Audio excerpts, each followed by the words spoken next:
Narnia is monumentally disparaging of girls and women. It is blatantly racist. One girl was sent to hell because she was getting interested in clothes and boys.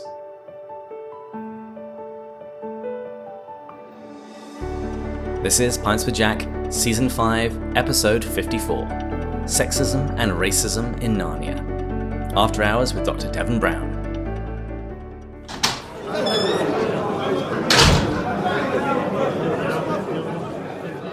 Good morning, everyone. Pints with Jack is your favourite weekly C.S. Lewis podcast, where Andrew, Matt, and I break down and discuss the works of C.S. Lewis. So far this season, we've read The Four Loves, spoken to Lewis lovers from diverse religious backgrounds, discussed Lewis's favourite apologetic arguments, and we've just wrapped up The Horse and His Boy. And following on the hooves, so to speak, of our latest Narnia book for this season, today we're discussing the various charges which are laid at Lewis's feet regarding the Narnian Chronicles, namely that they are sexist and racist. And our guide through this landmine-festooned landscape is Pints with Jack All-Star, Dr. Devin Brown. Dr. Devin Brown is a Lilly Scholar and Professor of English at Asbury University, where he teaches literature, including a course on Lewis and Tolkien. He was the recipient of the Francis White Eubank Award, Asbury's highest honour for teaching.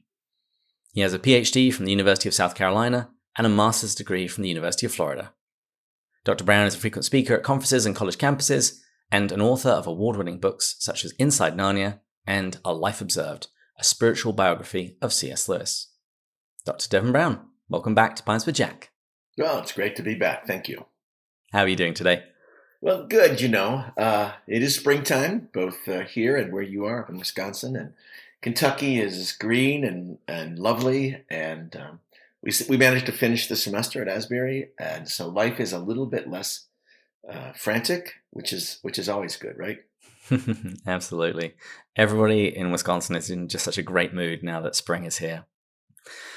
Well, listeners may recall that we had Catherine Langrish on the show last season to talk about her book, wonderfully titled From Spare to Wardrobe. And in it, she claims that the Chronicles of Narnia are racist. And in my interviews, I just generally let my guests talk. But given her comments, and given the Narnia book that we've just read, I wanted to devote an episode to this subject this season. And so I shot you an email after I discovered the transcript of your 2009 Keynote Address at the C.S. Lewis and Inkling Society Annual Conference, where you answer that question: are the Chronicles of Narnia sexist and racist? So, are you ready to mount the ramparts of Cair Paravel and repel the attacks of northern giants? Yeah, something like that. I'll just say from the very start, this is one of those topics that, if you ever have talked to many people, but very few minds are actually changed. That's been my experience. And there's a number of topics like this. There's a rather heated topic about whether Shakespeare wrote Shakespeare. And if you ever get in conversation with one of these people, it doesn't really matter what is said. No minds are changed. There's a lot more heat than light. That said, it's possible that your listeners have never heard these claims before, and they may come up. And if so, it'll be nice for them to have a few things to say in response if they haven't really thought about it.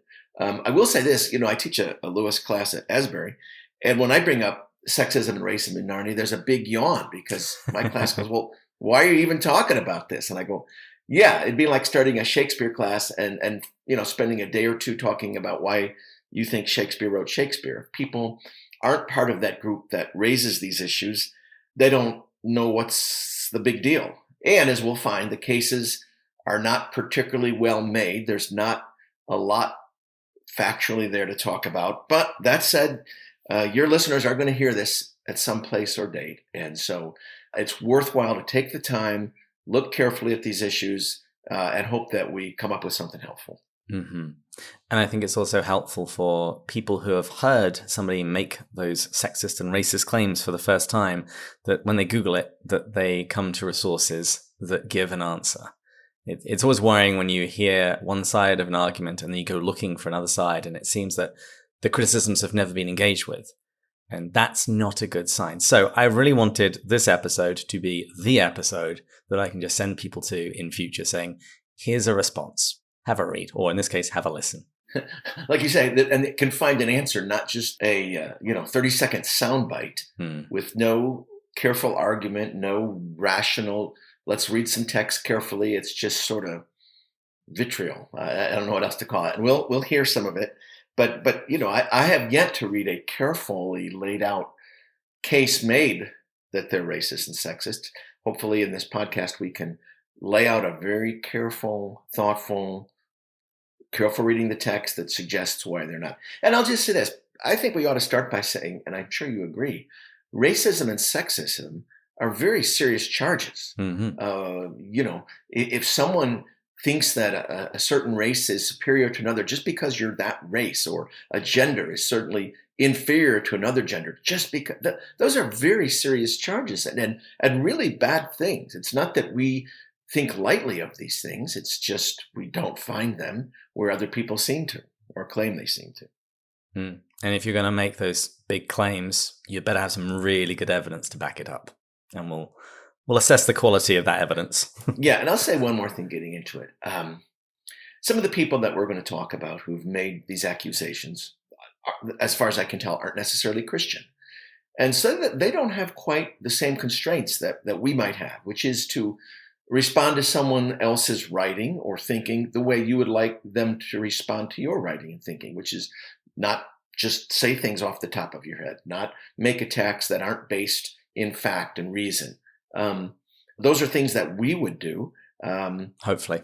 It seems like the people we're going to listen to today don't seem to do that very much. Well, given the subject matter, I have made myself the strongest cup of tea I could find from Thai Fu. Are you drinking anything? Yeah, I'm following your footsteps. I made a double espresso so that we can last long and get into it and wade through it and come out the other side. Well, let's toast Patreon supporter Joelle Lowe. Joelle, we toast your good health. May you be found in that great multitude described in the book of Revelation, which no one can count, from every nation, tribe, tongue, and people. You will stand before the throne and before the Lamb. Cheers. Cheers.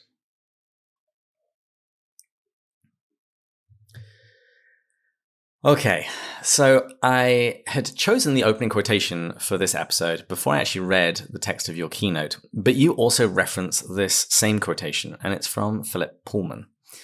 And although other critics have joined in his chorus, Pullman really seems to be the one who championed the claim that the Narniad is sexist and racist. So he's inevitably going to come up. So before we begin responding to these claims and these questions, who is Philip Pullman? And also, who are some of the other people who have made similar sorts of claims? Yeah, people probably know who Philip Pullman is. He did a series of books called His Dark Materials. It's a trilogy. And the first one was made into a film, The Golden Compass, which was actually kind of a big film. And I'll just go on record, one that I kind of enjoyed. I thought it was well made and interesting. I think he gets into some trouble with the second and third books, but with the first one, I thought it was fine. And that said, he gets lots of press for knocking Lewis, and so one wonders if that's how you do it. He's also anti-Christian, so maybe that's why he does it so strongly. But it's monumentally disparaging of girls and women. I mean, I don't know that it's disparaging of all, but it certainly isn't monumentally disparaging of girls and women. And one girl is sent to hell because she was getting, Susan isn't sent to hell, as we'll talk about. And it wasn't because she was interested in clothes and boys. So, nothing from that sentence is right. There's 3 claims and 0 for 3 are correct. And then he's in and out. So he's one.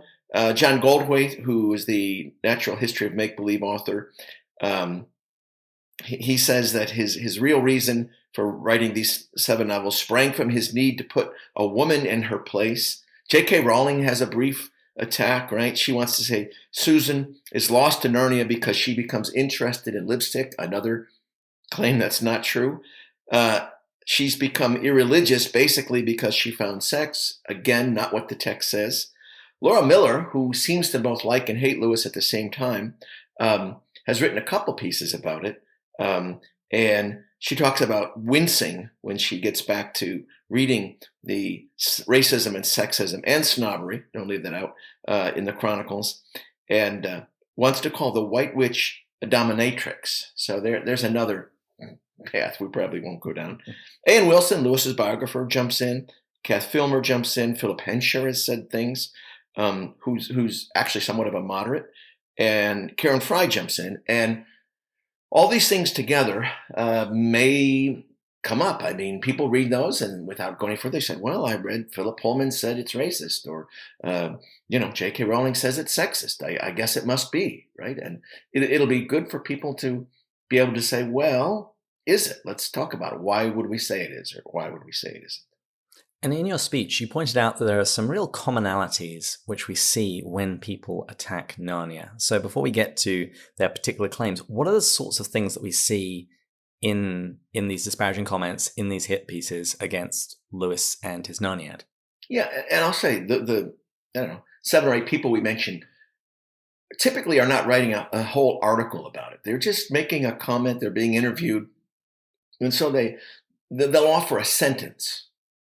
And so I call what they do sort of hit and run, right? It's not a full-fledged or fair investigation. It's not what we would call a careful reading. They never cite anything. They just come up with a quick paraphrase that's typically, as I started mentioning before, inaccurate, as we'll see with what they've said about Susan. And of course, they ignore all the things that may be suggesting the exact opposite is true. To say they're disparaging of women, I would have said most people who read the Chronicles of Narnia find the female protagonists quite competent, quite positive. They seem to be the exact kind of protagonist these people would really like if they found it in some other book besides Lewis. And perhaps the best thing to say is they like to make pronouncements, but they're not particularly convincing ones. Your point about disparaging of women is well taken, and by that former guest that I mentioned earlier, when Catherine Languish came on to talk about Spare to Wardrobe, she said that she liked a lot of the female characters and she rejected the charge of sexism. So it's also not criticism across the board. And when I was reading your keynote, one other thing that I've noticed from a lot of these attacks is that consistent standards are not used. There seems to be a particular ire directed towards the Chronicles of Narnia, that if the same sort of logic was applied to other books and even sometimes to their own books, I think they would end up in real trouble. Yeah, there are plenty of fairy tales, if we jump ahead to the second half of our talk, the racism thing, where there'll be antagonists from a distant land, whether they're from the far north, like they are in the Golden Compass, or from the far east or far south, where there'll be a sort of a whole fairy tale country that's portrayed as the antagonists. And because they're from a different region, they'll be portrayed as antagonists. Ursula Le Guin from Wizard of Earthsea has a group of people to the north that are sort of like Vikings. They're called the Kargs. And no one goes after these people. So, double standard is not a bad thing to talk about. People have different standards for the authors that politically align with them a little bit differently than authors that may not politically align with them. I'll give you another weird one. There's a history of writers, and I was invited to go to a conference in London back in 2000, quite a while ago, for the 50th anniversary of Lion, Witch, and Wardrobe. And I met some just lovely British scholars. And over and over, I met people who had loved the Narnia books as a child. Later in life, they learned that Lewis was a Christian and that he included his Christian worldview or Christian point of view in those books. And so now they hated those books, even though they still loved them or they loved everything about them. And so it's this sort of odd thing that they do. They think they hate Christianity, but not this form of it. But since this is a form of Christianity, they must hate these books, which they, in fact, don't hate. And I'm not a good person to understand because they obviously work well for me. But I found that sort of, schizophrenic way of looking at these books. They like them and they like everything in them, but they don't like them because of this other thing. And talk about the double standard is, and I'm not going to bring this up because it just gets too heated. But would they sort of blackball or criticize a Jewish person who included a Jewish point of view in their faith, or an Islam person who had a Muslim point of view in their faith, or Buddhists? I mean, like you said, they seem to be inconsistent. That's probably the nicest way to talk about it.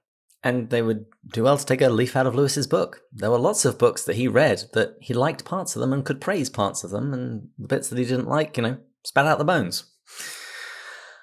But let's start with the big one, because one of the most common criticisms of Narnia is regards to the fate of Susan Pevensey in The Last Battle. And we haven't actually read this book yet on the podcast. That'll be in season 7. So spoiler warnings if anybody hasn't read them and are waiting to read them along with Matt. If you would like to skip over the section, just jump to the next chapter section on your podcast player. And we will definitely return to this subject when we read that book. I'm planning on interviewing my friend Kat Coffin, who has an epic Twitter rant on the subject. But in order to address the criticism of the Chronicles, we should talk about what actually happens in the last battle.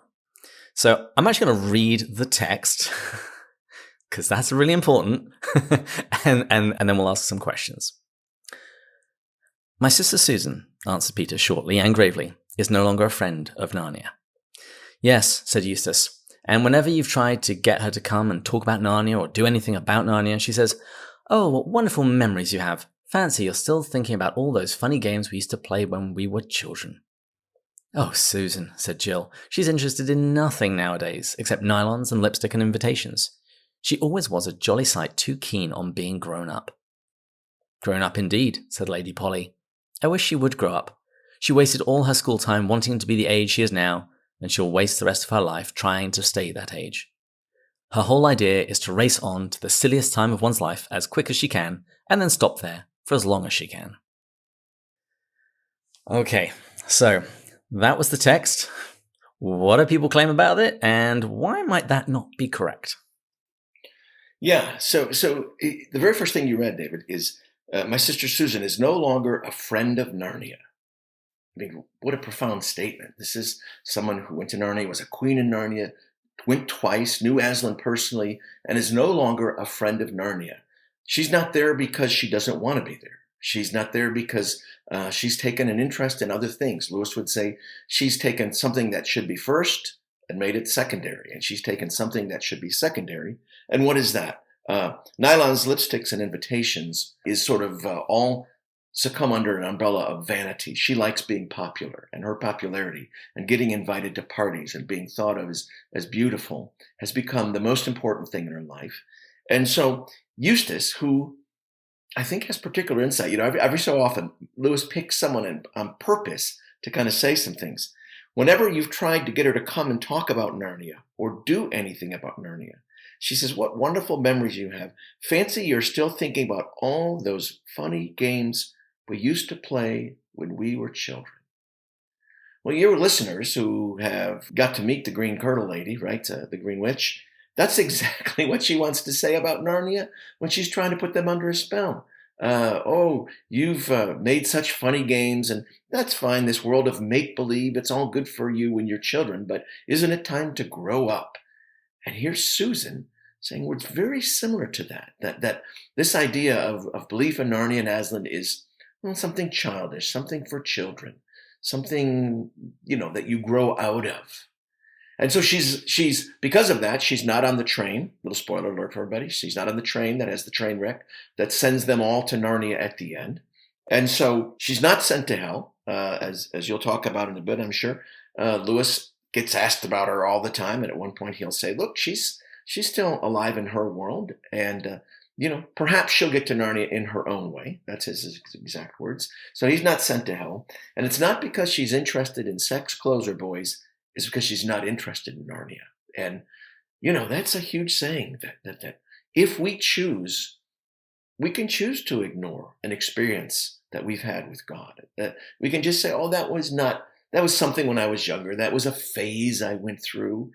It's a pretty profound statement that Lewis makes. Now, the fact that it's a female, there'll be people who say, well, of the 4 main protagonists and all the other ones, there's only one who isn't there at the end. She happens to be a female, so we must be sexist. Well, this idea of someone who happens to be a female, therefore sexist, just doesn't work for me. And I get part of one of the things you might say is, well, what do you mean by sexist?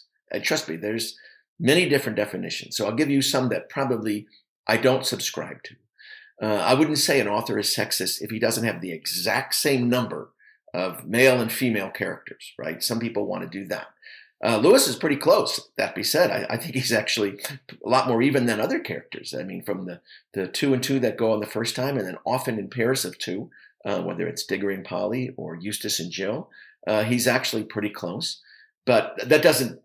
What do you mean by sexist? The idea that someone is inherently superior or inferior based simply on their gender, nothing else. Well, so Susan is not there at the end, not because she's a girl. It's because she's quit believing in Narnia, and has nothing to do with her gender, as far as I can tell. And one thing that you said in your keynote, refuting this idea that it's just about clothes, is you see other characters enjoying clothes. Lucy and Jill. It's mentioned various times how much they enjoy what they're wearing. And some people even have trouble with the fact that it's Susan, but Lucy also has struggles with vanity, such as in The Voyage of the Dawn Treader. And this isn't even an exclusively male vice. The best example, I think, is Uncle Andrew. In The Magician's Nephew, he is described as being as vain as a peacock. And in the book that we've just read, The Horse and His Boy, vanity is Bree's main vice. And in a superb parallel, it almost keeps him from entering Narnia.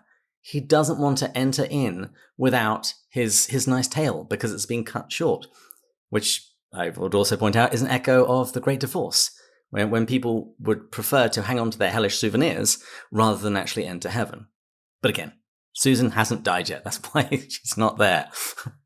Yeah, and the 2 you mentioned are great examples, suggesting that one need not be female to be vain. Uncle Andrew is way more vain than Susan, as is Bree, and yet both of them have a reversal at the end. Bree's is obvious. He's shown he's silly. He has a confrontation with Aslan. And I'll just say this. I don't know if people have carefully read the end of The Magician's Nephew, but Uncle Andrew goes to live with Diggory in the big house. And in the last couple pages, it says he becomes quite a nice and quite a different person. So there's 2 vain people, both of them males, who have a change of heart. It's not the worst sin in the world. Matter of fact, I would guess, like you say, Lucy's a bit guilty of it. And so there's lots of hope for Susan. Okay, the other thing I want to say is let's do some careful looks. I've got it written out here, so I've got a page right here.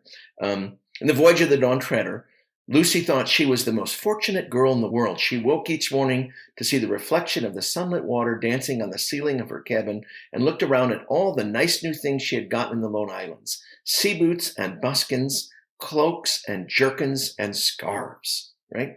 In the silver chair, after they get back to England, Jill doesn't get rid of her fine Narnia clothes. She, quote, smuggled hers home and wore them at a fancy dress ball the next holidays. Lucy and Erebus, in Horse and His Boy, go to Erebus' bedroom and they talk about clothes. And, Lewis makes it clear, and that's just fine, right? Anything that's secondary that stays secondary is actually meant to be enjoyed. Anything that's secondary that becomes a first thing gets in the way of all sorts of good things. And the other thing I've heard people refer to with regards to this passage is about the idea of being grown up. And we heard with some of the critics that what Lewis doesn't like is the fact she's growing up and becoming a woman. But there's so many counterexamples to that shows that Lewis has got no problem with people growing up and getting married. You've got lots and lots of married couples throughout the Chronicles of Narnia. That it's not simply about becoming an adult and all that entails. There's actually a line from Lewis where he says, I think it's in his essay about fairy tales, he talks about when he grew up, he put away childish things, one of which was always trying so very hard to be so grown up. Yeah, and I'll jump in and say this. We shouldn't be surprised that Lewis's stories for young people feature mainly young people, right? This is how these things work. Matter of fact, one of the biggest criteria for putting a book in the adolescent lit section is its protagonist, an adolescent, right? That's why lots of books that were written for adults now get put in that section. Lord of the Flies gets put in that section. Huckleberry Finn gets put in that section. To Kill a Mockingbird gets put in that section because they have young protagonists. Well, if you're actually intentionally writing books primarily geared toward young people, that's what you want to do. You want to have young people that your characters can identify with. So for someone to criticize that, all these young people, we don't see them growing up and getting married. Well, it's because it's a story for young people. That said, Lewis isn't against one. And one of my favorite ones, and I'm going to grab my book here because it's one of my very favorite ones. It's in The Magician's Nephew. And King Frank gets drawn into Narnia, right? And Aslan says, does this land please you? Oh, it's a fair treat. You could do this better than me, David. It's a fair treat, sir, said the cabbie. I sound like Dick Van Dyke. Would you like to live here always? Well, you see, sir, I'm a married man, said the cabbie. If my wife was here, neither of us would ever want to go back to London, I reckon. I mean, what an amazing thing to say about marriage and your wife. He's there in Narnia, and he says, you like to stay here? He doesn't just say, oh, yeah, I'd like to. This is really, he says, well, I'm a married man. And I'm not staying here if my wife's not. I'll go back to the poor side of London and drive a cab the rest of my days because I've got to be with my wife. I mean, if that isn't a great statement, of course, we don't have to make it to the Magician's Nephew. We meet Mr. and Mrs. Beaver right from the very start, a very kind of conventional married couple that seemed to be fine, right? And then, talk about getting interested in the opposite sex. Caspian and the daughter of Ramandu. By the way, we should just say it. Lewis should have given her a name. I don't know how they missed that. If you ever write about it or talk about it, at some point you just can't say the daughter of Ramandu one more time. Anyway, that he's interested in her, and that's why he's going to go back. And then there's a whole story that she's involved in, and she never has a name. And then, of course, Shasta and Aravis, they sort of they're sort of like the Beatrice and Benedict from Shakespeare, where they sort of argue with each other and get married in the end, right? And that's a great one. And of course, Bree and Gwyn get married, not to each other. They didn't have to get married, but they get married. So, people getting married doesn't seem to be something Lewis is afraid of or doesn't want to do. It's just these are books for young people, so it's not going to be center stage, but it happens, right? So to recap, it's about vanity more than anything else. Lewis doesn't think that that's an exclusively female vice. He has got no animus against people growing up and getting married, lots of examples of that. Susan isn't there because she wasn't on the train, therefore not in the accident, therefore not dead. And it's been from her own choices. She is making second things first things. She doesn't believe in Narnia anymore. And there was one other point that you made in your speech, which I really liked, about the fact that her story isn't finished. And you referenced it earlier about Lewis in his letters saying that, she was a rather silly, conceited girl, but there's plenty of time for her to mend. Because children wrote to Lewis saying, what happened to Susan? And he says that perhaps she'll get to Aslan's country in the end in her own way. And in your keynote, you referenced the Dawn Shredder, and you explained possibly how that might happen. Yeah, there's that lovely line, perhaps in the top 5 lines of Narnia, right? Oh, but Aslan, it isn't you. We're going to miss you. Well, I'm in your world too. Oh, really? Yes, but there I'm known by another name. And, I'll be telling you all the time how to get into my country. And what exactly that means, Lewis wisely just leaves unstated, other than we're meant to believe Aslan. He's telling her all the time. And certainly he's doing the same for all of the characters that we meet, right? All the bullies from Experiment House. He's telling them all the time how to get into his country. People, we could do another one on corporal punishment in Narnia. That'd be another one that people get, irate about. And I would say this, remember how sad Eustace was, and had no friends. As for his friends, he had none. What did they call him? He had none, right? Well, the bullies at Experiment House don't really seem to have any friends. Well, except for Aslan. And Aslan loves them enough to do whatever it takes to bring them out of their bullying. I mean, why can't he just have them get kicked out and go somewhere? Well, he wants them punished enough that they may take notice of their pain and that they may hear through the pain, God's megaphone to arouse a deaf world, a different kind of message. Because if we don't feel sorry for him, he feels sorry for those bullies at Experiment House. And I get that Susan's a protagonist, but there's a long list of people who aren't there at Narnia. We don't see Mrs. McCready there, right? We don't see Lucy's friend Marjorie Preston. That doesn't mean she's not getting there. And I think for your audience, we ought to read this. This is from January 22nd, 1957, Letters to Children. Dear Martin, the books don't tell us what happened to Susan. She is left alive in this world at the end, having by then turned into a rather silly, conceited young woman. And we've talked about that. What does that mean? That means that she looks on her time in Narnia as a silly game, and what's really important is those invitations and being popular. But there is plenty of time for her to mend, and perhaps she will get to Aslan's country in the end in her own way. Not cited by any of the critics we mentioned. Well, let's move on from Susan to another common complaint about the Narnia Chronicles is that there are many sexist remarks found in the books. What do you say to that? Here's a good one. The critics who say that are exactly right. And here's an area we'd agree. Mm-hmm. And we could give probably a longer list than they would have.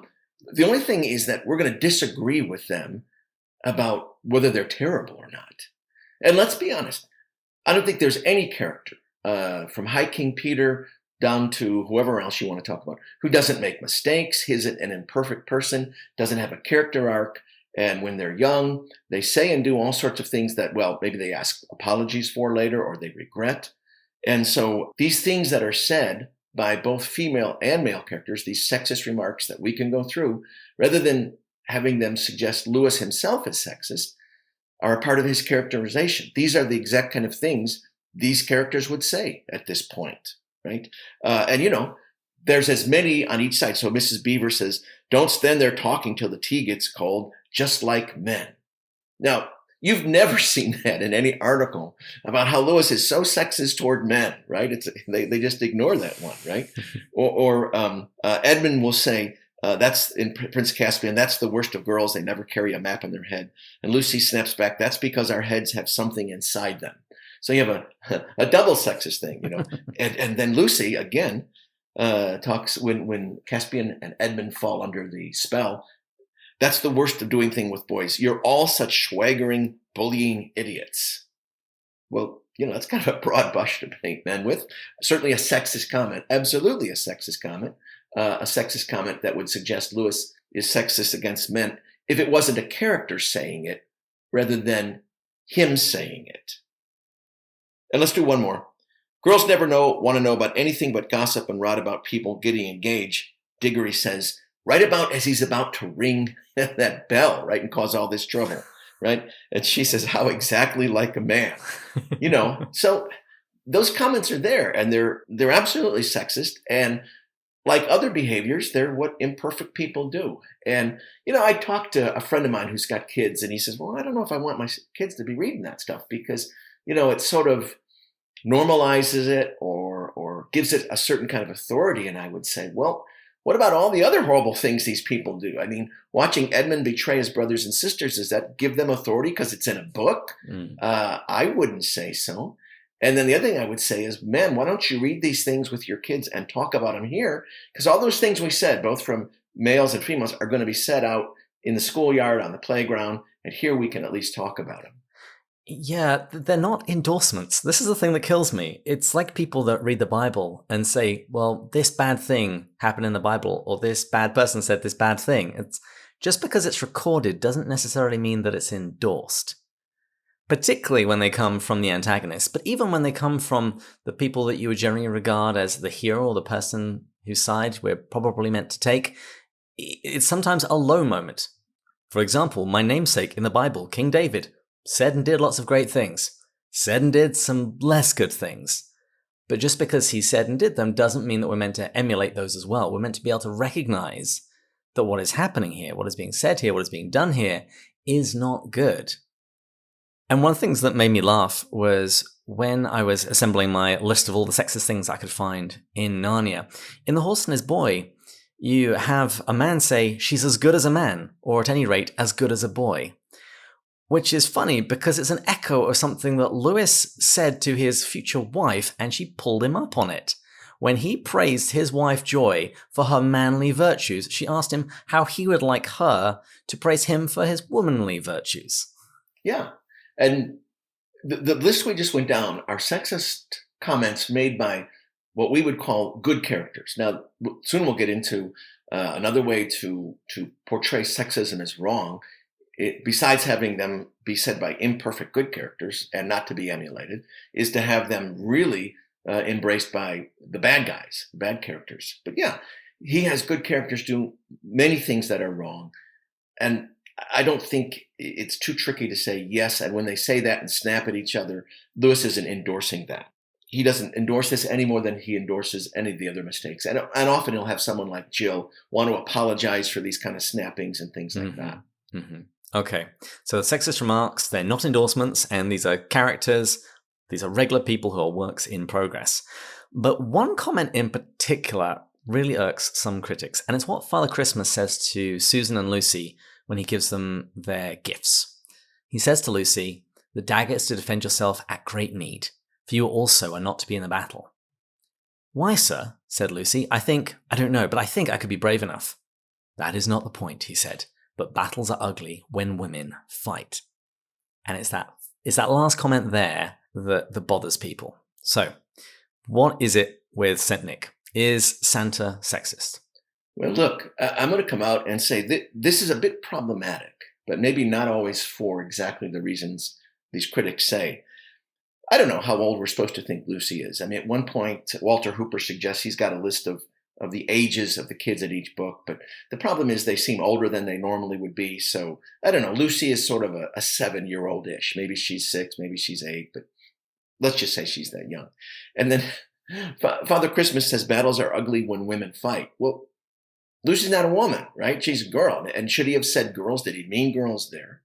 And then I'll give the other one. He says, you are also, he's said this to Susan, not to be in the battle. The one that's coming up, I think, in a day or two, if you read carefully. And so later on, we'll see Lucy in a battle, full-fledged in a battle. And we'll see Jill later on being a major part of a battle. Matter of fact, one of the first shots in a battle that is quite ugly. So this is a bit problematic. And let's go back to why. Because unlike when Lucy snaps at Edmund, or Edmund snaps at Lucy, or Jill snaps at Diggory, this is Father Christmas, who seems to be sort of, well, a spokesman kind of guy, right? When he says something, it carries the weight of maybe this is what he's a representative of Aslan. He's speaking for Lewis here.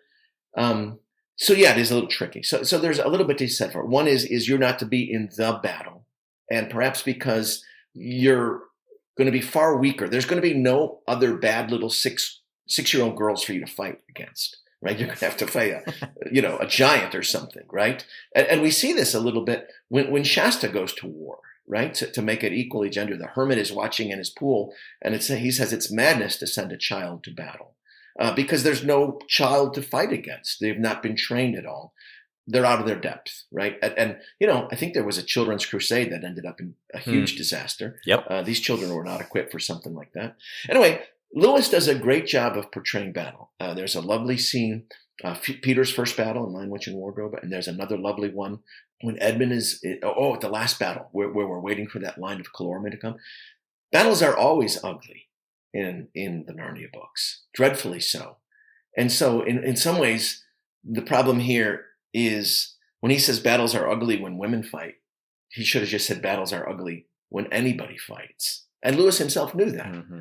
So I don't know, anybody could deny that battles are ugly when anybody fights. And maybe that's what he might have meant.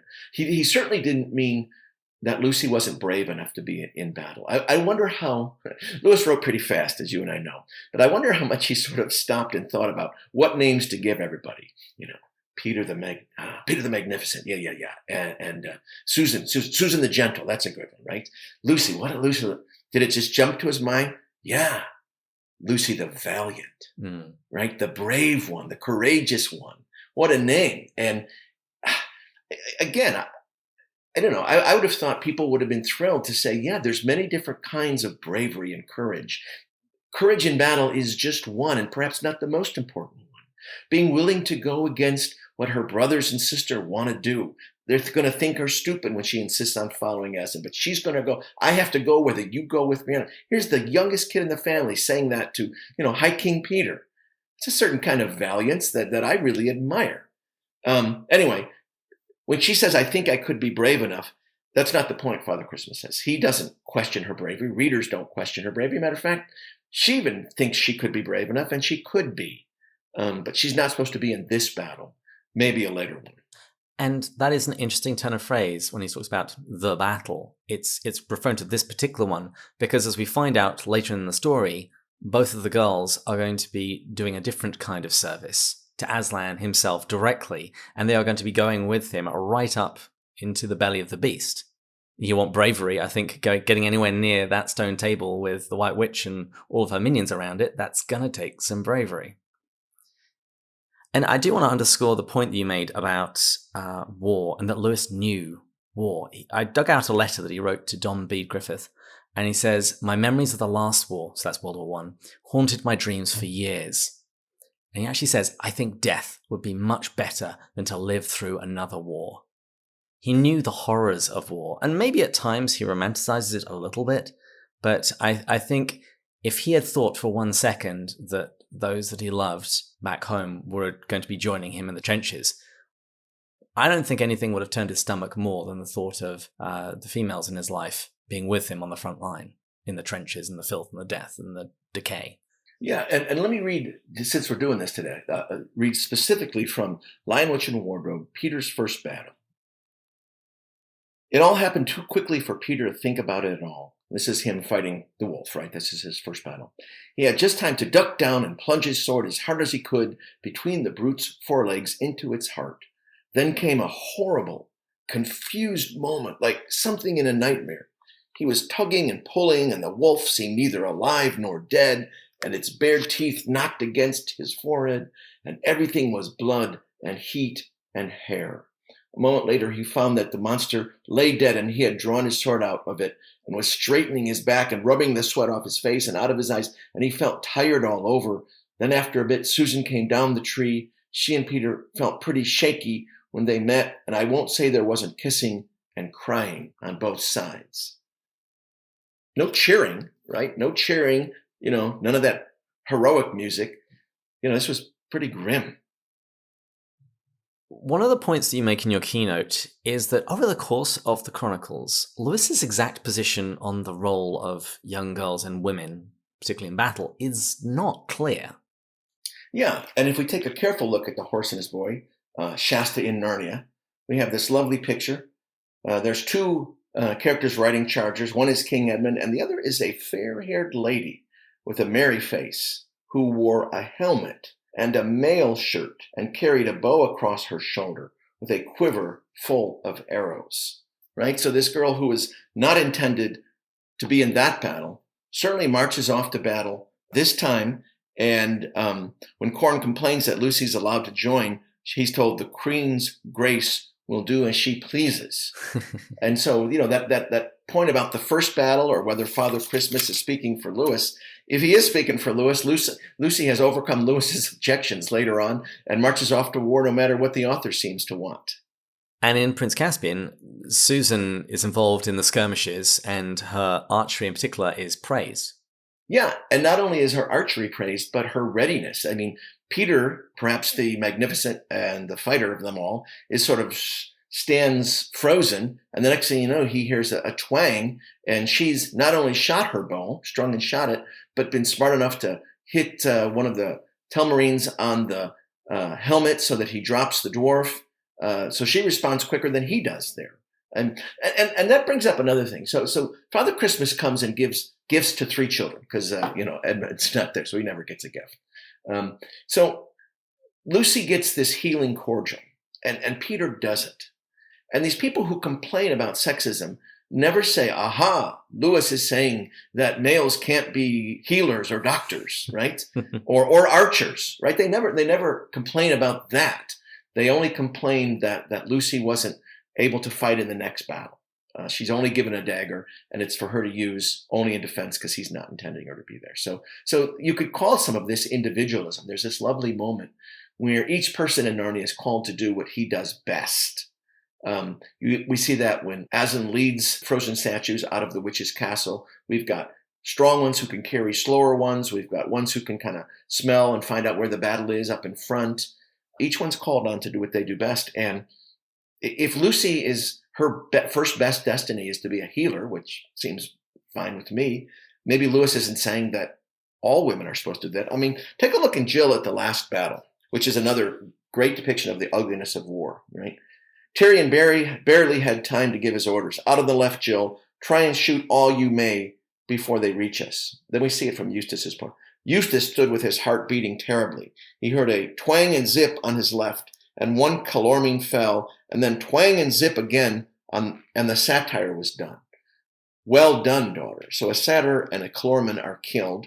Lewis could, by Jill, right? That's her bow that shot them. Well done, my daughter.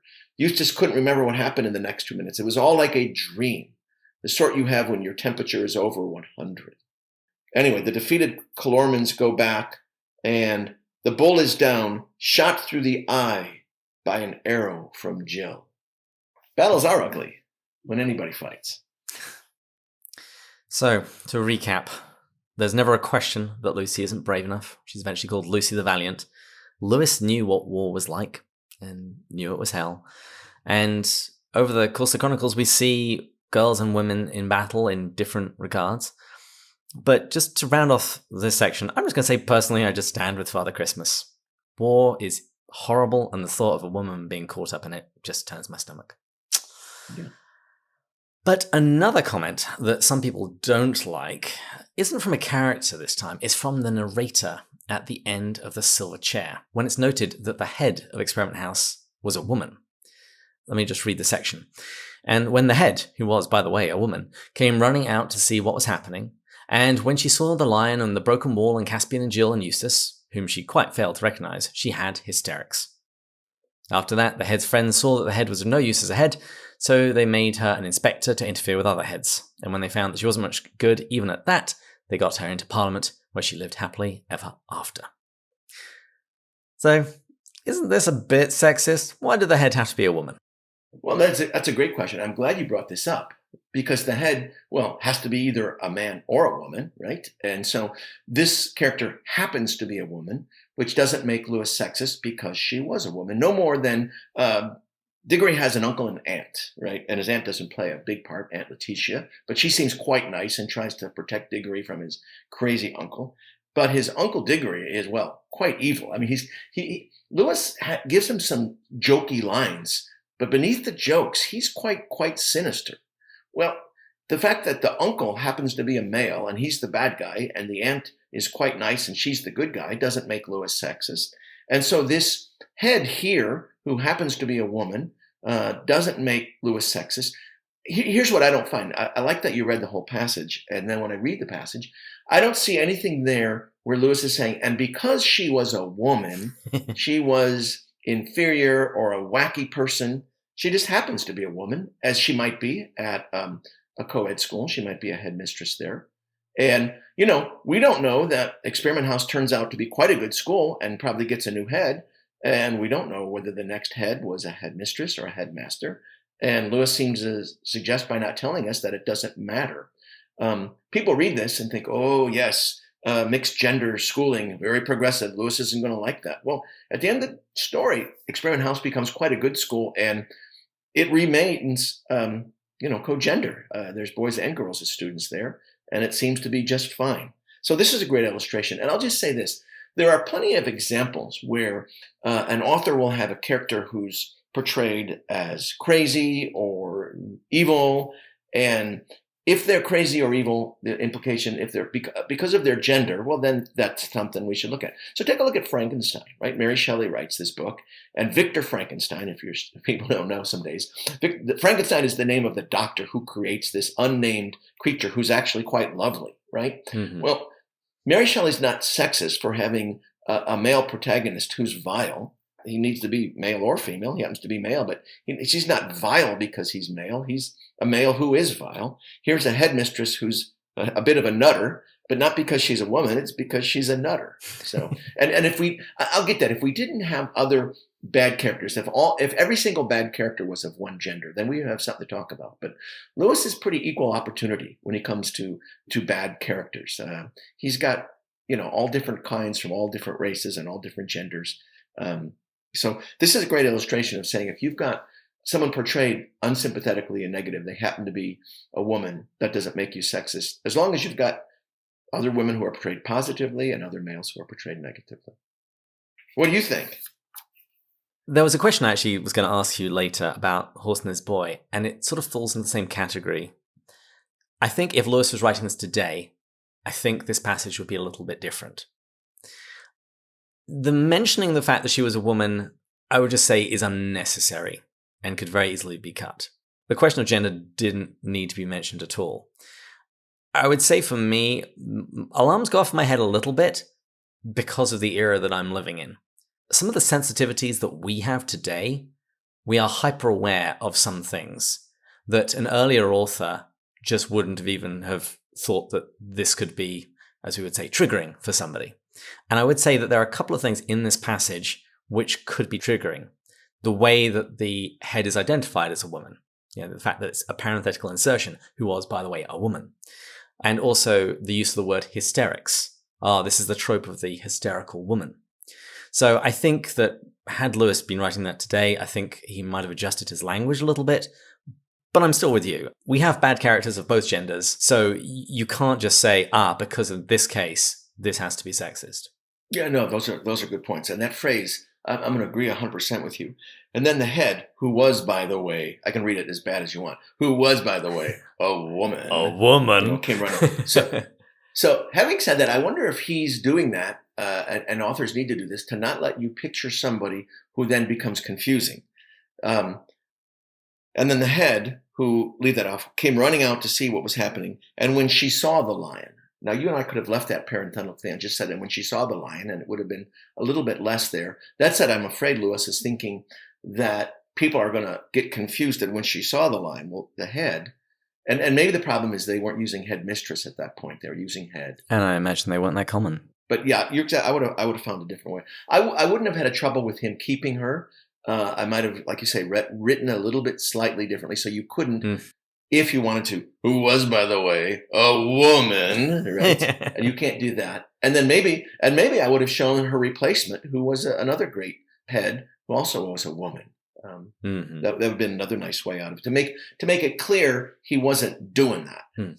But we would do that because we would want to make it clear that it wasn't because she was a woman that this previous head was terrible. Yeah. We have that in our heads, and so we would do the extra work to make sure that was clear. Yeah. But if that isn't on your radar, if you're not thinking that that's how your initial readers are going to read this, you don't put it in. Yeah. Now, earlier you said that critics often fail to mention the positive case for Narnia. When they're calling it sexist and racist, they often leave a bunch of stuff out that runs counter to their claims. So with regards to issues of gender, in what ways is Narnia rather progressive? Yeah, I mean, if we hadn't mentioned that half a dozen or so critics, people might be thinking, gosh, I think these are the kind of female protagonists that people would just love, right? Lucy and Jill and Aravis and Polly, right? They're strong, they're confident. Yeah, even their criticism about Susan, you'd think there's a certain kind of feminist critic that would applaud Lewis for saying there's more to women than just lipstick, nylons, and invitations. There's got to be more important things than this. And here he's trying to say those are silly things, and that's not what makes up female identity or feminine identity. So, yeah, Susan is not just good with a bow and arrow and initiative, but she's also Susan the Gentle, which, again, I applaud. There's lots of virtues out there, and the virtue of gentleness is one that we should all aspire to, male and female, right? Then there's that marvelous scene where Lucy in Prince Caspian first is willing to go against her older siblings and do what Aslan wants. And then in the next book, Voyage of the Dawn Treader, she's ready to go up into the spooky magician's house before we know anything, all by herself. And the rest of the crew was kind of worried. And she said, no, I'll just do it. I can do this. That's fine. There's a lovely line where Polly at the end of Magician's Nephew, which I love, learns to ride and swim and milk and bake and climb. About 6 different things that she does, 5 or 6, a lovely mixture, right?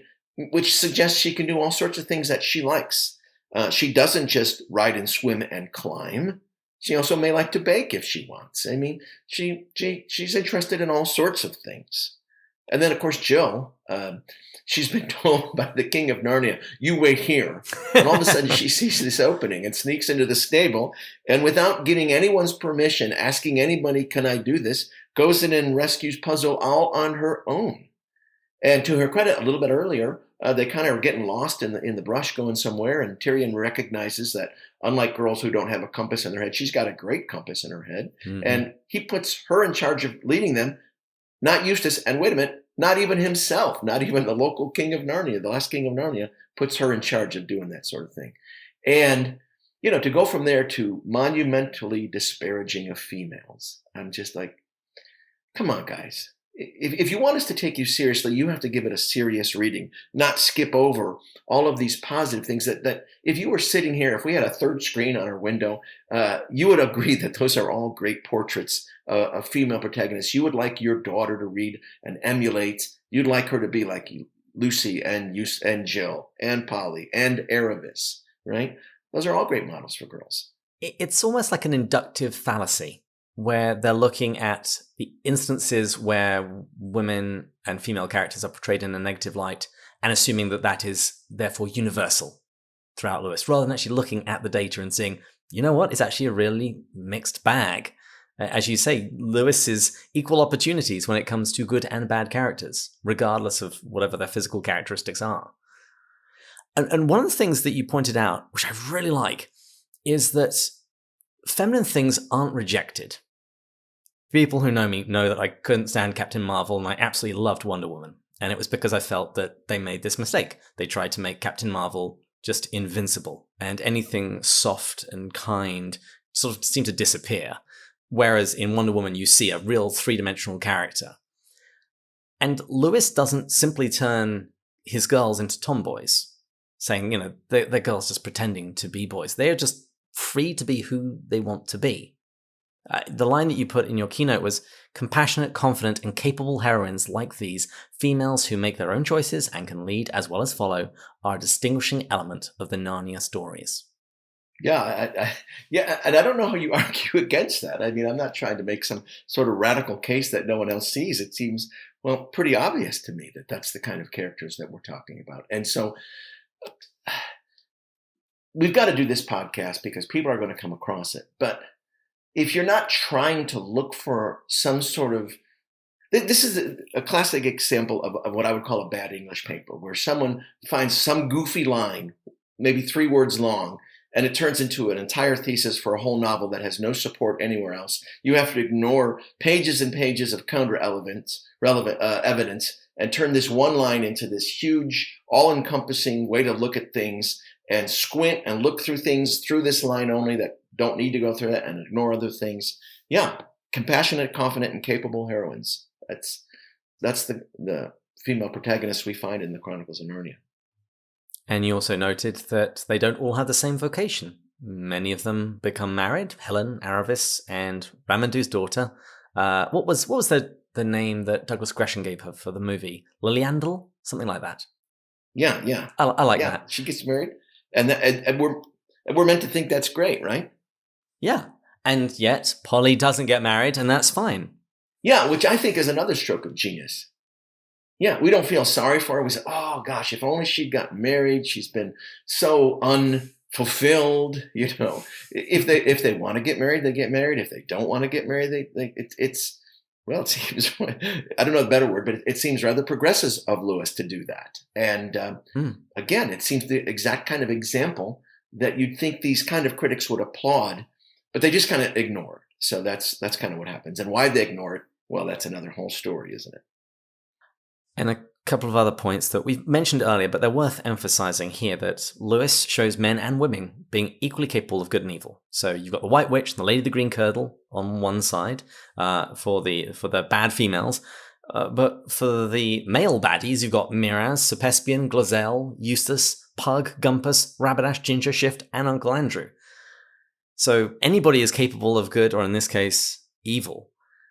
And I would say that actually some of the most sexist remarks come from those bad characters. Yeah, absolutely, right? Miraz ridicules Glozelle for believing old wives' fables. He accuses him of talking like a woman. He derides his senior advisors for their womanish counsels. I mean, those are really sexist, and they're said by the bad guy. And this is how you do it. If you think those behaviors are bad, you have the bad guy do it, So no one wants to emulate him. You don't want to be like the bad guy. It's kind of like betraying your brothers and sisters. When I was little, we would play Narnia some, and nobody wanted to be the early Edmund who betrays the brothers and sisters because he's the bad guy. The later one is pretty good, but no one wants to play him at the start or be Eustace at the start because we don't want to be that bad guy, right? And so we see these, Miraz doing that. And then a lovely one, if you want to look really carefully, look at when Rillian is under the spell and sort of mad, He's very sexist and patronizing. And that's how Lewis does the characterization. Here's how we can tell he's nuts and under the spell. And here's how when he comes to himself, right? In the Silver Chair, he talks about how they're going to suddenly pop up and take over Narnia, right? And Jill says, I don't think it's funny at all. I think you'll be a wicked tyrant. What? Said the knight, the enchanted knight, still laughing and patting her head in a quite infuriating fashion. Is our little maid a deep politician? He's so patronizing then. And of course, once he comes out of the spell, he doesn't call her our little maid again. He's the exact opposite of that guy. So, if you want to come out in a stance against sexism, you have the bad guys do it. And look at the Clormans, right? Women are treated as property there, right? Their dads tell them who they're going to marry. They don't want their opinions. They don't listen to them. They're forced to marry against their will. And that's one of the reasons that Aravis wants to get to Narnia, where the good guys say no maid is made to marry against her will there. Another very,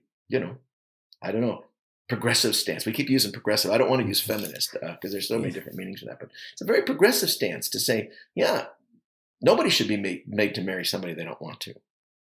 But I would say probably the most sexist character in all of the Chronicles of Narnia is Uncle Andrew. It's this line in The Magician's Nephew, when he says, "You must understand that rules of that sort, however excellent they may be for little boys and servants and women, and even people in general, can't possibly be expected to apply to profound students and great thinkers and sages." Needless to say, he means himself. And later, he responds to something that Diggory says, and he says, well, I suppose that is a natural thing for a child to think, brought up among women as you have been. Yeah, and that's the exact sort of literary turn that you and I take to say, the bad guy's saying this, which means that Lewis, as an author, is saying this is bad. And any child reading that is going to say, that's bad. That's a bad position to take. So like you say, when they have these sexist remarks, whether they're from good characters who are imperfect and sort of growing, characters who are under a spell, or just bad characters like the Clorman or Miraz or Uncle Andrew here, Lewis takes a very anti-sexist position, I would say. Yeah, and I'd agree. And so just to recap, the positive case for Lewis with regards to gender is that, firstly, there are diverse skills among the female characters, but regardless, feminine things are not rejected. The women and the girls are called to different vocations, and that's fine. Some of the worst sexism is found among the bad characters, as you would hopefully expect, and Lewis shows that both men and women are equally capable of good and evil. And honestly, if you're actually going to count them up, there are more bad male characters than good characters. Yeah, and I'll just say, perhaps just as there are in life, right? That said, I've read reviews where somebody is all mad because Lewis has an evil villain, the White Witch, and she's female. And so he must be sexist. And here's what I don't like, is playing this sort of, well, we have one character, so it must be. So you follow that line, he also must be racist because she's white, so he must be anti-white as well as anti-woman, right? And this is what I mean by consistent standards. And I've heard people on podcasts when they're criticizing his choice of gender or coloration of a character, but then a little bit later on they'll say, but if it was flipped the other way around, it would be still racist or sexist. You have to have a consistent standard. You can't just say, well, because in this case she's female, then he has to be sexist. But she's bad and white. We're going to ignore that for the time being because that doesn't support my case for racism. Yeah. I mean, I imagine if Lewis was on here and he was asked, are the Chronicles of Narnia sexist and racist, he'd begin, as he often liked to, well, that depends on what you mean by sexist, right? And if you count sexist as you've got a character who's bad, who's a female, well, I've got some of those. I've got just as many bad ones, male ones. Yeah. So, and I've got female ones that are good. And I'll give you the other one that drives me nuts. is after they'll go through all this, they'll say, yeah, and guess what he was sexist about? What's that? He made Lucy too good. So now they're going to criticize Lucy as being portrayed unrealistically. He put her on a pedestal. He put women on a pedestal and doesn't treat them as real characters. And I said, did you not read anything with Jill? Holy smoke, she's about as ordinary. She's the character most like me in some ways, just a very ordinary person, and she makes all sorts of ordinary, everyday mistakes because she's tired and grumpy. Or he holds one up on a pedestal and the other one he portrays too negatively. It's the consistent thing you're talking about. And as we now pivot and talk about the question of racism, you just mentioned the White Witch. I think it's also worth pointing out that Lewis drew a lot of these characters from pre-existing literature. He didn't make up the White Witch out of nowhere. Hans Christian Andersen, we have a very similar figure that he is drawing in. So if you are going to level these charges against Lewis, you're going to have to start leveling them against all of his sources. Which brings us to the Calormen. This season, we read The Horse and His Boy, and it is often claimed that this work in particular is Islamophobic and racist. And some people claim that it was unconscious, but others don't. They think that it was very purposeful. And I think my favorite example that you gave was from The Atlantic. Greg Easterbrook writes, the principal bad guys, the Calormens, are unmistakably, I might add, Muslim stand-ins. I have 3 children, aged 6 to 12, and a few months ago I finished reading the Chronicles to them. Even as a fan, I must admit that certain passages made me wince. For example, the wicked dwarves ridicule the Calormens as darkies. I skirted the word because I don't want it in my kids' heads. What do you make of these claims? No, that's a great one to read because it illustrates a bunch of other stuff, right? So first off, let's talk about how the Calormens are unmistakably not Muslim stand-ins. All right. So here's the first thing that you've got to go to. The key, and look, I am an English professor. I'm not a theology teacher, but in my limited understanding, one of the key pillars of Islamic thought is there is no God but God. Allah is one God. They are as monotheistic as you could possibly be, right? And yet, when we go to Calormen, we hear even the sort of narrow slice of the Calormen pie we look at, we hear about 3 different gods that they worship, right? There's Tash, of course, but Ervis also mentions Azeroth, and this other, semi-deity, Zardina, the Lady of the Night, that she's making maidenly sacrifices to. I mean, a Muslim would call that blasphemy if you had 3 deities that you were giving some sort of worship to. So that's the opposite of any kind of Muslim identity. And then the other thing, the dwarfs call the Calormens darkies, and they certainly do. And, that's certainly wrong. The wicked dwarves do all sorts of wrong things, and they use racial slurs among them. And when he says, I skirted the word because I didn't want in my kids' heads, I would say, well, what are you going to do when they hear words like that in the playground next week? I mean, I would have, so I'm not telling people how to raise their kids, but I think I would use that opportunity to say, you hear that word? That is a bad word, kids. That's a word you should never use. And let's just say some other bad words that you shouldn't use. I don't want to hear you using it. And who uses it here? These wicked dwarves. And what do they do 3 pages later?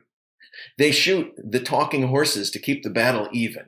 These guys are bad, and we don't want to be like them, do we? No. So that's kind of where I would go with it. And speaking of racial epithets, when talking about the mixed race dwarves, Nickabrick, he says, I hate him. I hate him worse than the humans. And he calls Dr. Cornelius, one of my favorite characters, he calls him a half and halfer. And again, I would just think this is a perfect time to talk about very heavy issues, or at least very important issues, with your children. And here you have bad characters saying bad things. And I think that's a perfect time to talk about such things. Yeah. But I want to go back to the Islam thing, because it's one that really irritates me. Yeah. Because there's an irony in it. Because either these people who make such a claim, they're either ignorant of Islam, such that they think that the Calormens can commit shirk, and that's okay. They can associate partners with Allah, or they're just really poor readers and don't actually read the text and somehow gloss over the fact that the Calormens worship at least 3 gods. We're not even told that these are the only 3, or the fact there's human sacrifices or pre-marriage rituals. But the other thing that irritates me about this is I think it's very symptomatic of a lot of the other criticisms of the Narnia Chronicles I've heard. And it's the same mistake every time. People insist on turning Narnia into a massive allegory. It's not an allegory. It is a supposal. What if the second person of the Trinity created this world of Narnia of talking beasts and wanted to go and redeem it? What would happen? That's what this is. It is not an allegory. Because as soon as you turn it into an allegory, it inevitably leads you to associating the more negative characters with some person or some group from our world. And therefore, any condemnation or any criticism of those people will be then put into Lewis's mouth about how terrible they are. And the one last thing that always bugs me about this particular example in The Horse and His Boy, if we were to look for a biblical parallel for what happens with Shasta, it's basically the Moses story. The fact that he's in danger as a child, but that he's ultimately saved, drawn out of water, just like Moses, and ultimately goes to win a great battle, a great victory for his people. And so if Shasta has a Moses backstory, that would make the Calormen Egyptians. But this is my point. As soon as you're going to start trying to say this is an allegory and this is what Lewis was thinking about, you end up with all kinds of problems. I listened to one podcast where somebody was criticizing Lewis for making the Calormens an empire. And they said, he makes the Calormens these bad empire, but he couldn't see the sins of his own British Empire. I don't think Lewis was blind to that at all. In fact, because he was Irish, he would have encountered some racism himself, not because of the color of his skin, but from the country he was from. Yeah, and it would have been easily to see some of the problems with the British Empire. Nothing personal here, my friend, because they wanted to take over Ireland. Ireland was one of the many islands they took over. So yeah, people say all sorts of things, and this might be a very good time to say, look, about Lewis, about racism, about sexism, and about all sorts of other things. And a lot of your listeners are quite sophisticated and have read lots of stuff, and they really don't need too much help from you and me. But there are others who are maybe younger and haven't read or thought. And the answer is, if someone says something, it may or may not be true. You need to think about it, look at it, and look at the evidence, see why they're saying it. I'll say this, that one quote, to say they're unmistakably Muslim stand-ins, how could he possibly say that other than it's very trendy to criticize someone for being Islamophobic right now? And that's one of the worst things you can say about somebody. And so maybe he jumps into that without thinking too much, as it is about these other things, to call someone anti-women. They don't call them anti-men. Now, look, the Calormen live to the south of Narnia, right? And because they live to the south, they're the country that are their antagonists. And because they live to the south, they're in the sun more. That doesn't change anything. They're still the antagonists. And we have good and bad Calormen. We have good and bad Narnians. We have good and bad trees, good and bad wolves, good and bad people from England, which is Lewis's point, that no one in Lewis books are good or bad just because of their race or gender. And that's how it should be. So, some immutable characteristic. Yeah. And one other thing that, as you can tell, this one kind of irritates me, because it reveals a kind of ignorance. If you've read The Horse and His Boy, you should realize that he is drawing from Arabian Nights. That is where all of this stuff is coming from. In that book, you also have people doing things like being turned into donkeys and a number of other things that you find in that book. So Lewis is just drawing from that source and pulling it into his story because he needs another country with its own distinct culture to A, be interesting, but B, to offset Narnia. And so he has to portray them in some way. And I think one of his students had been rereading Arabian Nights, and that's what gave him the idea. Yeah, and I'll say Tolkien will do the same thing. He's going to have a group of people to the south of Gondor who are duped into fighting for Sauron, and Sam sees one and killed in front of him, and he wonders what lies brought him there, and if he wouldn't have rather just stayed at home. But yeah, they look a little different than the Gondorians, and certainly different than hobbits, but they look different than the Riders of Rohan because they live to the south. And, I think it's pretty reasonable. Whether your enemies are Vikings and coming from the north, where they're going to be, maybe blonder and lighter skinned, or they're coming from the south, they're going to look different from you. That doesn't necessarily mean you're racist. So. Yeah, and we see good and evil, as before, not based on gender. It's also not based on skin color, because you've got light-skinned antagonists like the White Witch, early Edmund, when he was betraying his family for candy. You've got Miraz, Glozell, Sir Pespian, many of the Telmarines. You've got Eustace initially. You've got the bullies at Experiment House, Governor Gumpus, Lord Barr, the Queen of the Underworld, whoever it was that kidnapped Shasta, since he was also from Archenland, and Uncle Andrew. So you've got all of those characters who are bad, and they have lighter skin, and yet the two darkest skinned characters that we get to know best, Aravis and Emeth, these are really positive characters. And some people complain that Calormen culture is just trashed by Lewis, but we actually do hear good things about it. Although we do, to be fair, hear a lot of negative stuff, but we're told that Tashban is a wonder. And you could actually even argue that most of the criticisms of Tashban aren't criticisms of its population, their culture, or their race, but just the fact that it is a great city. Whereas in Narnia, everything is far more rural, and like Tolkien, Lewis definitely had his own personal preferences on that score. Every so often, some of my students will want to write a paper on something we don't know very much about. And so, my first point is, well, Lewis doesn't tell us, we don't get to know too many Calormen very well, right? We get to know Aravis very well, and she's great. We get to know Emeth pretty well, and he's great. The other characters we don't know all that much about. Rabadash we know quite well, and he's not good, although he has a chance to reform. But all we do know is at the end of time, Aslan's country opens to Calormen as well. And without that, I think we'd be having a slightly different discussion here. But with that, the fact that these people, not just Emeth, but the whole country has access to Aslan's country sort of takes care of that problem for me. And we also know that not all Narnians enter Aslan's country. Yeah, isn't that the whole point? Yeah. And this shows that what Lewis cares about is the content of someone's character, not the color of their skin. And we actually even see that clearly in Emeth's name. It means truth. And by that, Lewis is showing us what he cares about. And he even has the example of a potential mixed-race marriage. Susan was thinking about marrying Rabadash, and there isn't the slightest hint that there was an issue over his skin or their future mixed-race children. The marriage was only called into question when they saw him changed. They saw the way he acted when he was back home. And the assessment is that we've now seen him for what he is. That is a most proud, bloody, luxurious, cruel, and self-pleasing tyrant. It's the content of his character that's the problem, not the color of his skin. Yeah, so that's exactly what is said.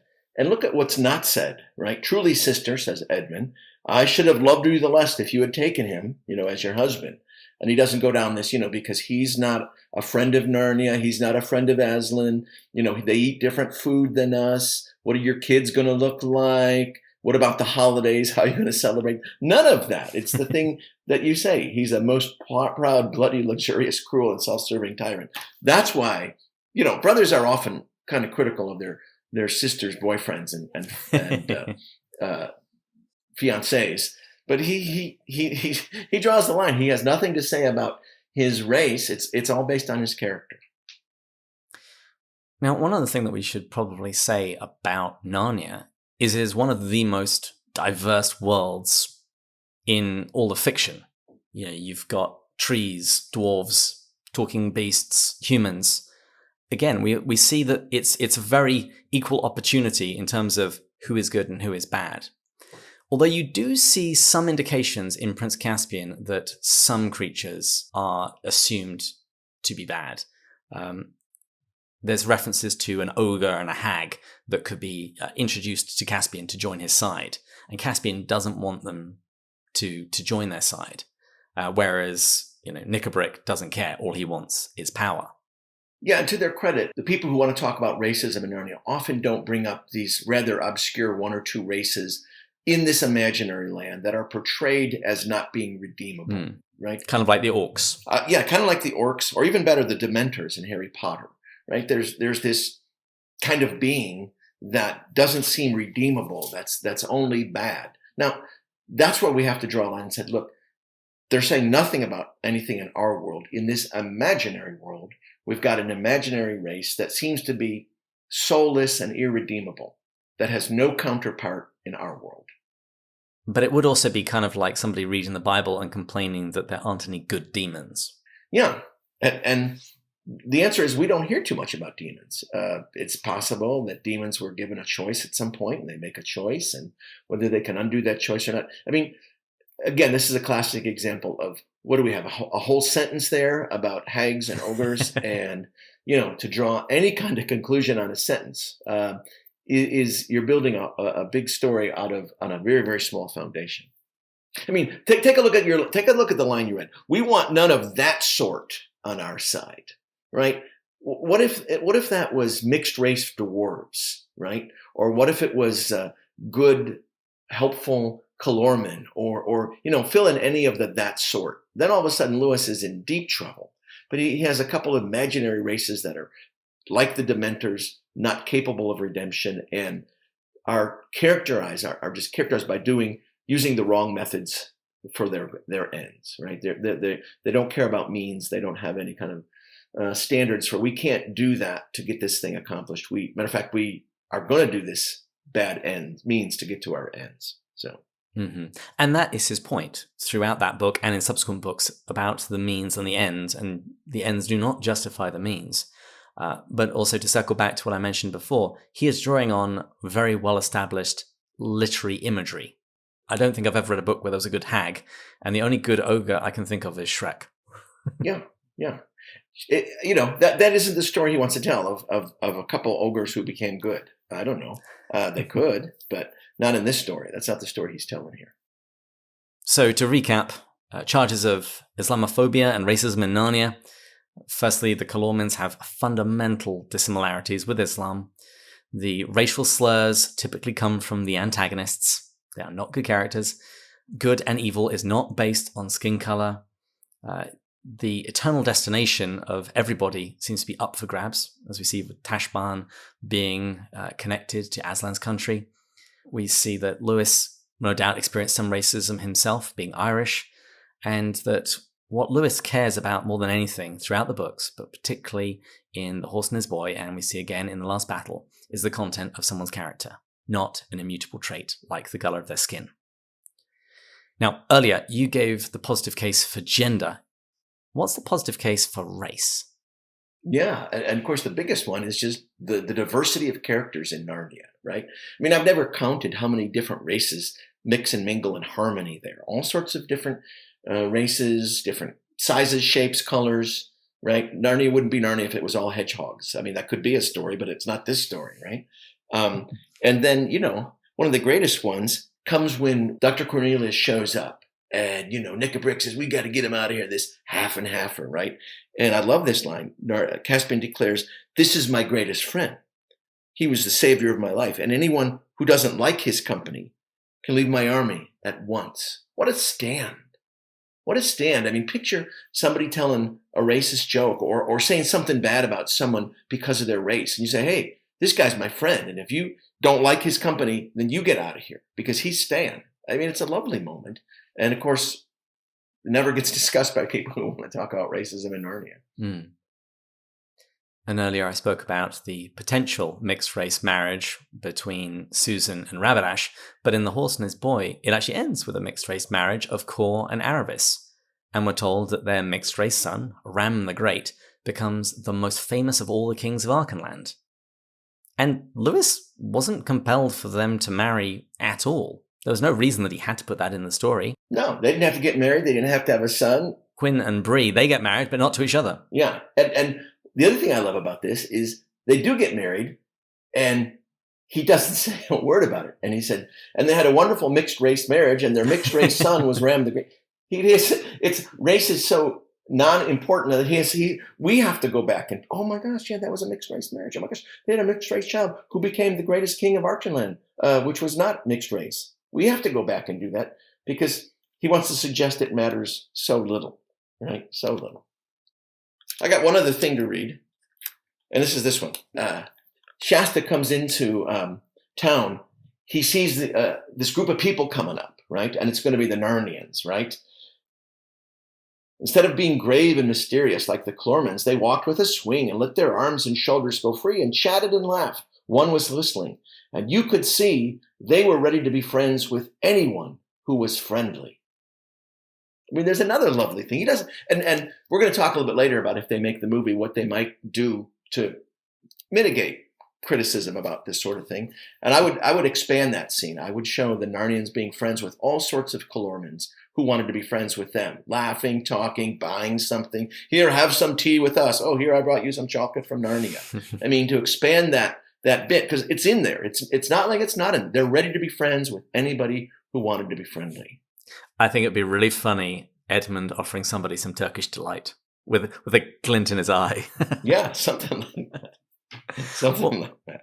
Well, let's turn to that question, because I've thought about this a lot, particularly since Netflix have bought all of the Chronicles of Narnia. First of all, if Lewis were writing The Horse and His Boy today, do you think he would have written it differently? You know, if he had some modern sensibilities, would he have foreseen some of these criticisms and tried to avoid them even being brought up at all?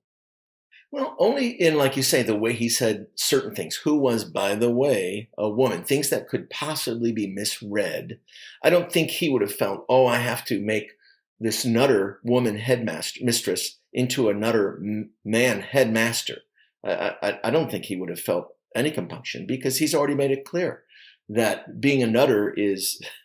You got your males, you got your female nutters, and you got the opposite. You got great men and great women who are very sane. But he might have written that a little differently. I'll tell you what he might have done a little differently, looking at that question.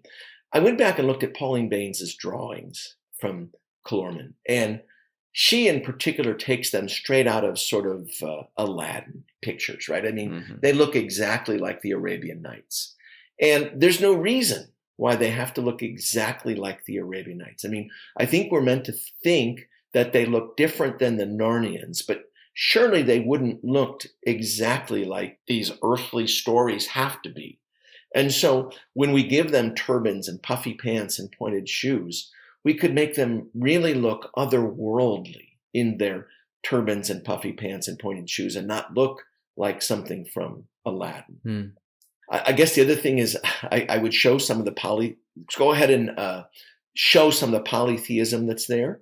It's there, it's understated, but maybe show it so that Greg Easterbrook is not going to be too offended. He's going to say, oh yeah, that isn't Islam. So costumes, show the polytheism, and maybe the architecture. Don't make it clear. Lewis doesn't say much about the architecture. Don't make it look like a Middle Eastern city. Make it look like an otherworldly city. Because like you say, it's not an allegory for people from the Middle East.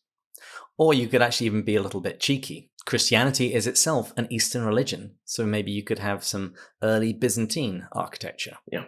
But that actually gets me to my question about Netflix. If Netflix ever gets around to producing an adaptation of The Horse and His Boy, do you think they should tweak the setting of the Calormen and Tashbaan? If so, I'm interested to know what you would suggest. Because how do you distinguish it from Narnia without mimicking some other culture from our world? That seems to be necessarily the palette from which you're going to end up drawing some ideas. And so it really doesn't matter what you choose. Somebody's going to be upset that you've drawn these particular elements from other cultures. Yeah, and that's exactly my point.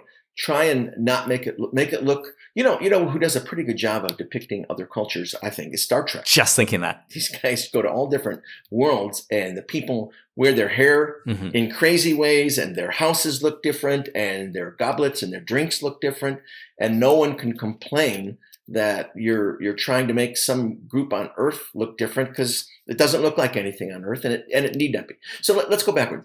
Narnia has a sort of an English feel to it because these people are all from England. I'm not really sure where the Calormans came from, right? I don't think they came from the Middle East. They just live south of Narnia and take on some of the things that a climate south of Narnia might. I would make everything else look quite different, from architecture to clothes to food to music. And that's not taking any liberties with Lewis. I think it's taking a small liberty, as I mentioned, with Pauline Baines's drawings. But you do that, and all of a sudden, it doesn't look like anybody that we know. So we're not criticizing anybody that we know. Yeah, I think your point about Star Trek is very well taken. Although I will say, even then, being a bit of a Trekkie myself, you often find people allegorizing Star Trek. And it's like, okay, well, this is clearly this sort of culture because they have one or two markings, one or two features which are similar to 21st century Earth. But I do think that is probably the best way for Netflix to do it. To by and large keep the text the same, but I think be far more creative with the costumes, with the architecture, and enough fantasy worlds have their own languages, so they could even make up a language for the Kalorman, and so have them subtitled, so that there's minimal question about accents, although they will have to interact with the Narnians, of course, at some point. And make it as non-Arabic as possible, right? Make it, who knows, sounds like Elvish or something. I was looking at the back of Horse and His Boy, and they've got the tombs outside, right? And this is not a bad start, because I don't think those tombs where Shasta goes and meets Aslan as a cat look like anything that makes me think of anything in the Middle East. They're just very Kalorman, right? I don't know what those things are. I definitely remember tombs being mentioned in Arabian Nights, but I can't remember if they're described. Yeah, and tombs are not the problem. I mean, because everybody could have tombs. Yes. You might want to, it's just how you're going to depict them, right? Surely they got to have that scene where Shasta is out there among the tombs. And now, like I say, make it a very otherworldly kind of tomb, like I think Pauline Baynes happened to do in this book, rather than some of the other pictures she drew. And I hope listeners who think that we're being a little aggressive against Narnia's detractors will see that you can still consider other people's sensibilities, but that doesn't mean that you have to change things radically in terms of the substance and the essence of the story. We don't live in Lewis's era, and modern sensibilities are not what they were in the 40s, 50s, and 60s. So there is some room for negotiation here, but we have to still come to the text honestly and look at what it actually says, and not come dragging our own baggage to it. Well, as we wrap up, any final thoughts? You'll get some veiled negative claims from people who are sort of pro-Lewis. They'll say, oh, poor Lewis, he lived at this time where people were so unaware. So he was just a product of his times. And surely he wouldn't be so sexist or racist if he was brought up today. Well, that does nothing for me. That excuse that someone's a product of their time doesn't bear much weight for me, as though that's an excuse. And so I don't worry about sexism or racism in Narnia because, well, Lewis was a product of his times, and for his times he did pretty good. I think he was actually the opposite. He was very progressive about both those things. And, this is just one of many hot topics that people are going to get possibly in heated talks about. And I just want to encourage people to, be very gentle, and often maybe say, look, we may not agree on this, but here's why I would say this. What do you say about that? And possibly to step back and say, well, I don't find that convincing for me because, and I don't think that's too much of a thing to say. Like I say, I don't know that many people are going to be convinced one way or the other than if you get to a close look at the text, and which I haven't really seen. I've not seen someone who thinks Lewis was racist and sexist who does the kind of discussion we've done today for the past, hour and 45 minutes and looks carefully at multiple citations and looks at exactly what they say. Perhaps this is part of a larger discussion, and that is to say, when you're going to claim that somebody is racist or sexist, what do you mean by it? What are you saying, and why are you saying it? But certainly people have something to say now to someone who has read the Philip Pullman or the J.K. Rowling claim, that they can say, well, have you thought of this? Have you thought of that? Why do you say that? So, in conclusion, I would say this is a good thing to talk about and talk about with people and get other positions and talk sanely about, Lewis and the Inklings model for us sometimes what it means to disagree without becoming disagreeable. And a lot of those comments we read early seem bordering on the disagreeable side of things. And so wherever you come down on any of these topics, to go at it hammer and tongs, as Lewis would say, and to disagree but not being disagreeable is great practice for all of us. Couldn't agree more. Dr. Devin Brown, thank you for coming on the show. My pleasure. I hear the final call for drinks. So to wrap up, where can people go to find out more about you and your work?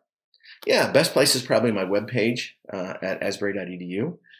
To look at the books I've written or to get one, my author page on Amazon is a good place to start. Thanks again to Dr. Brown for coming on the show, and thank you all for listening. Patreon supporters, particularly our top-tier supporters, Angela, Deborah 1, Deborah 2, Marvin, Joelle, Thomas, Anonymous, Bill, Joanna, Snort, Bud, Shane, John, Kevin, Brian, Kay, Paul, Kimberly, Gillis, Gary, Stephen, Matt, Kelly, Chris, John, James, Kate, Peter, David, and Rowdy. If you've enjoyed this episode, please share it on social media and enjoy some rational, calm, well-reasoned discussion. Good luck.